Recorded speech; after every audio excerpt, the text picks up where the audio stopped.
L'histoire de Jeanne de Clisson, surnommée la lionne sanglante de Bretagne, est celle d'une noble devenue pirate pour venger la mort de son mari. Au XIVe siècle, Jeanne était mariée à Olivier IV de Clisson, un noble breton.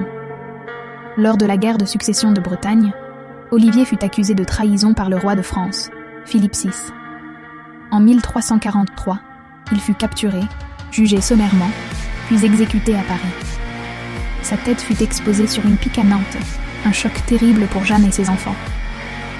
Furieuse et convaincue que son mari avait été victime d'une injustice politique, Jeanne jura de se venger du roi de France et de ses alliés. Elle vendit tous ses biens, acheta 3 navires, qu'elle fit peindre en noir avec des voiles rouges, et forma un équipage loyal. Elle devint alors pirate, attaquant les navires français dans la Manche. Ses raids étaient d'une brutalité exceptionnelle. Elle ne laissait en vie aucun noble ou officier capturé, ne faisant grâce qu'aux simples marins.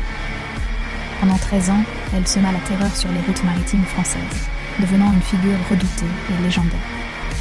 Finalement, Jeanne mit fin à sa carrière de pirate et se retira en Angleterre, où elle épousa un noble anglais. Elle y vécut tranquillement jusqu'à sa mort, en 1359. Son histoire est restée dans les mémoires comme celle d'une femme qui, contre toutes les conventions de son époque, prit les armes pour défendre son honneur et celui de sa famille.